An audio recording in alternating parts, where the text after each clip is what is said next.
The next classroom you'll be interpreting in is Mrs. Rice's 5th grade class. They are studying the Civil War. Today they'll be talking about the differences between the North and the South. Okay, let's talk about the North. What was the North like? Give me some ideas. You need to go back and look, please do so. Tell me about the North. Kurt. It had some farmlands. It did. Did it have big farms? Did the North have plantations? No. No. So we'll say small farms. What else? What else can we talk about with the North? Go back and look and find them if you're not sure. Becky. It was a harsh, hurried land. Hurried land, but why? What did the North have that made people want to move around? It had lots to do, places to go. Why? Autumn? It had more than 100,000 factories. Lots of factories. I agree with that. What else? Go back to 416 if you can't find anything. What else, Sarah? It had a lot of progress. I agree with that. We talked about something else, though. Kurt? It has the Erie Canal. Erie Canal. So it had canals. What else besides canals? Johnny? Railroads. Good.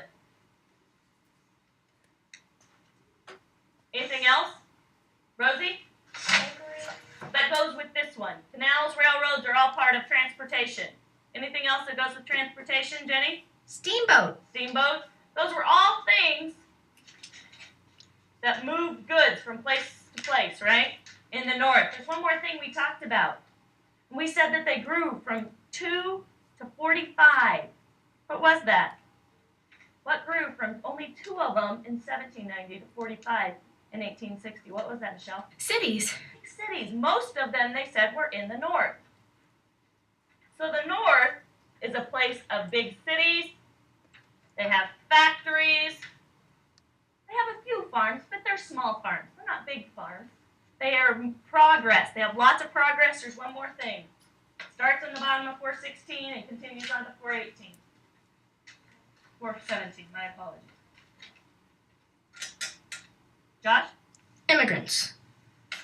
Most of the immigrants, most of the people that were coming to the United States at this time were settling in the North because they were working in those cities. They were working in those factories. The Irish immigrants had just come from Ireland and there's a famine. Their farms were doing very poorly, so they didn't want a farm because they had starved on the farm. So they wanted to try something different, and they came and they lived in the cities in the North. What are we going to read about next? On the top of the second column on 418. What are we reading about next, Angela? The South. The South. As we read, pay close attention so we can list some things that are important. So, tell me about the South. Tell me about the South, Josh. Cotton. With a capital C. Cotton was king. It was important to the growth of the plantations. What else, Sarah? There was slavery.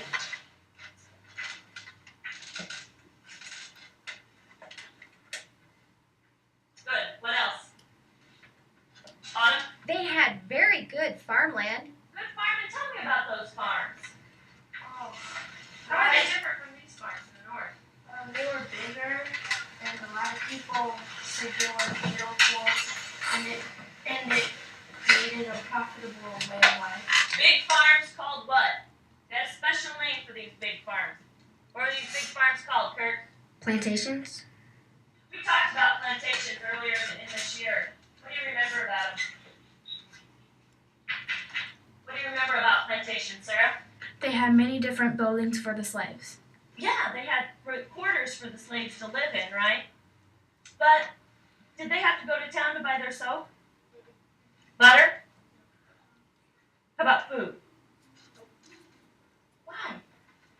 Why didn't they have to do this? Kurt? They all had it on the farm. They had it. A plantation was almost like a small town. Remember we talked about that on a plantation, most of the things they needed for daily life could be made and produced right there on the plantation. Who did all that work? Who produced the slaves did, you bet. So the slaves were important to the way of life of the South. They were important to the way of life for the South. Anything else in the South we need to put up here? Anything else? Rosie? The South grew 3/4 of the world's cotton. I'll put it up here. What other products did it grow besides cotton? I'm asking Michelle. Rice. Rice is one. Another one, Becky. Sugar.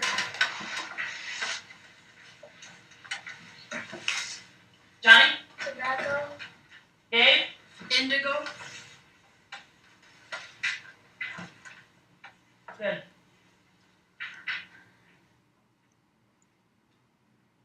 The two ways of life. The North and the South were joined together in one nation.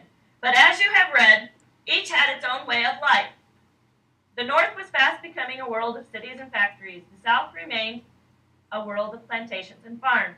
But the greatest difference between the North and the South had to do with slavery. And as you will read, this difference turns into a war.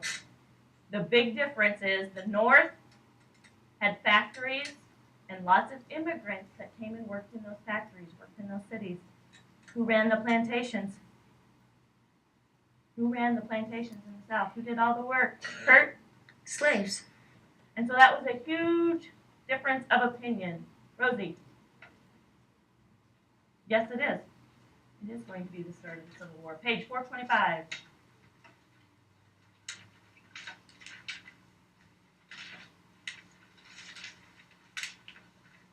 If you look on the map on 425, look at the map key. What color are the free states on the map key? Johnny? Orange. And what color are the slave states on the map key? Kurt? Green. Green. I want you on your map today to label and find the free states and the slave states. You don't have to do anything with the territory. You just have to find the state. Make sure on your map you make a map key, and if you would like to abbreviate the states, you may do so. You can use postal abbreviations, which are the two letters together, or you can use, like for Nebraska would be capital NEB.